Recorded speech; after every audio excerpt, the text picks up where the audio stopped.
to that, and then we'll come back to you. Send our condolences to the families, because the number now is above 70. That has been confirmed by the CEO of Pathology Services. But again, I am going to have a meeting with them, all the CEOs this afternoon, just to get an update again of how far is our status in all the hospitals, besides the visits that I'm doing to those hospitals. But again, any family member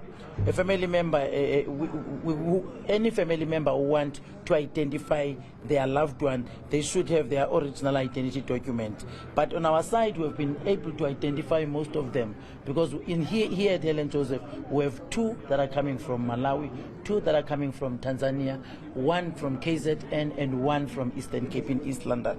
So those are the things that we've been insisting on them. But again, we're encouraging family members to use our hotline number, which is 088-0020-3886. So we have even a direct line that it's in the call center, because we have activated our command center now. Then we have that number, it's 011-355-3048 or 011-241-5707. But this toll-free number, you will still get it if you check us on website. But because we're encouraging everyone not to run around, but to directly first check the person, and then if they are able, we'll know that person. Then the other issue that we're discussing about with the team, there are those people that have burned severely. Some we can't even identify them. And now we've said we are going to the FPS guys, they are going to use the DNA so that they are able to get who is the person that is there. But there are others that we know that they've demised, but we don't know their families, including one that is here at the hospital. We've organized that the team in my office that is dealing with digital fingerprints, they must go and check them so that we'll be able to know where the patient comes from. So even at the mortuaries, because our mortuary that we are using for now, it's deep kloof because it's big and it's accommodating almost all the number that we've taken from there. So then if there is somebody that we don't know, we'll definitely use those digital fingerprints so that we're able to know where the person comes from. But we're working very closely with them already. We've activated the team at the FPS offices so that that team must make sure that every person that comes in, they do what is necessary to be done by the doctors at the forensic, so that everything is sorted. When families want to see them, they see them in the right state. So those are the things that we've been doing, and we're working with various organizations, your religious leaders, they are assisting us, and you can see there are foundations that want to help us. Already people are donating. With the call center that we're having, there is a team that is responsible for that part of receiving those donations that we're getting from the companies. We have even the Mahlasela Foundation that you always see me with them. In Hammanskraal, they were with me.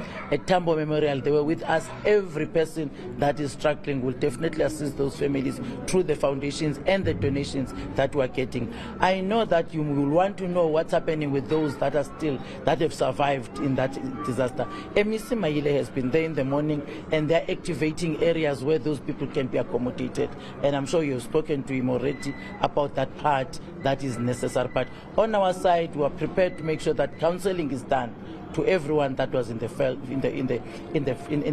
because that's another thing that we tend to forget about it. So that command center that we've opened up, in fact, even there on site, there is a track that is there of our own teams that are doing counseling on site for those that are there. So then what's going to happen with the foreigners who have been hospitalized? Interestingly, we've been activating our relationship with embassies since we have that digital fingerprint system. Next week we're meeting even with the ambassadors, but now we know that, because even during Tambo Memorial incident, if you remember, we were working very closely with those that are coming from outside countries through the embassies. So we'll still pursue that. So even there we have people that are responsible for that, must communicate the message to those that are coming from our neighboring countries, including other countries, yeah, not only in the SADC. Yeah. Let me see if you could just talk to us about some of the injuries that you've treated in these hospitals.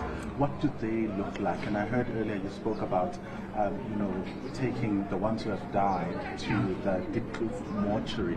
Do you have enough capacity to prevent the situation where you're overcrowding and you're battling with storage facility like we've seen in the past? No, we have the capacity in almost all the hospitals. We have capacity. We have in our mortuaries, we have 11 mortuaries in the province, and we have capacity in those mortuaries, including now recently, because we've beefed up the team of doctors that must assist us, because that's another area that we're weak. So we've beefed up. Good thing is that even last week, Friday, we were bringing in 2 doctors again that must assist us. But I think, and then I'm going to hand over to CEO just to talk to you on the technical part in terms of those injuries, because he's the one that is observing that. Dr. Pitt. Thank you so much, Dr. Rodney Petro, the acting CEO of Helen Joseph Hospital. So initially we received about 20 patients in the morning, and then in terms of classification, we've got priority 1 patients that are severely injured, and you'll find that they need to be assisted to breathe with the ventilator machines, and they are likely to be admitted in ICU and high care. Then we had the priority 2 patients. Those are severely injured. They qualify for admission, but they are not that seriously injured in such a way that their lives are under threat. Then we had the priority 3 patients. Those were stable, which just came for assessment, and the majority of them have been actually discharged. So from the 20, we are now remaining with the 6 that's likely to be admitted, as the MEC has actually explained. So from that 20, she did explain that 3 were taken to Raima Musa, 1 signed refused hospital treatment, patients have got rights, and then the others were seen and discharged. So we're only remaining with the 6 that we're going to admit. And of that, from that 6, 2 are priority 1, which means they're 1 is intubated and 1 is severely ill for admission, and then 1 is a priority 2, seriously injured and also for admission, and then the other 3, they have suffered multiple injuries on the body limbs. They are also likely to be admitted for observation. Thank you. Just for clarity, how many kids have actually been admitted or treated all in all, and the other ones? So far we have 1, the one that I indicated that that child, the parents and the father had to live with it to Raima Musa. So far we have 1 that we are aware of. But you know, sometimes once we get the report later, maybe we'll get the number of other children. Yeah. And you also spoke about activating your command center, and you've given the contact details of where families who are looking for their loved ones, can call. But is there a physical place that they can go to, or can they go straight to the Diepkloof mortuary, or try to, come to these hospitals? I think they can go to these hospitals because we're publicizing them, and the CEOs are going to accept them.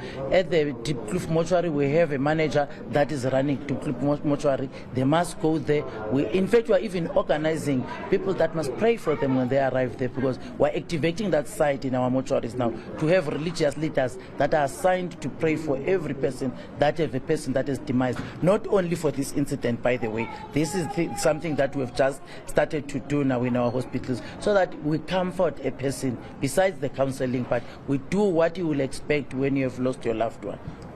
The identification process, for how long do you think is going to take, in particular for those who have demised? When they arrive now, they are on their way. Even for here, for the one that we are not aware of, it just takes 2 minutes to know who's the person that is sleeping there. Well, thank you so much. Thank Thank you. Thank you. That is the MEC for Health in Gauteng. Just giving an update there at the Helen Joseph Hospital. And some of the key things that I could pick up there is that currently, as we speak this afternoon, only 6 seriously injured patients remain hospitalized at Helen Joseph. Others have been moved elsewhere, but a majority of the people who came to the hospital earlier with all sorts of injuries have been discharged after being assessed and found not to have very life-threatening serious injuries.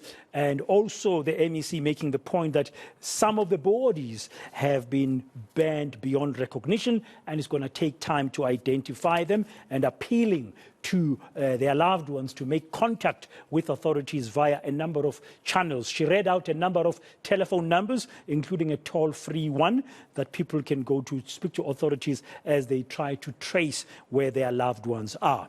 Well, let's continue.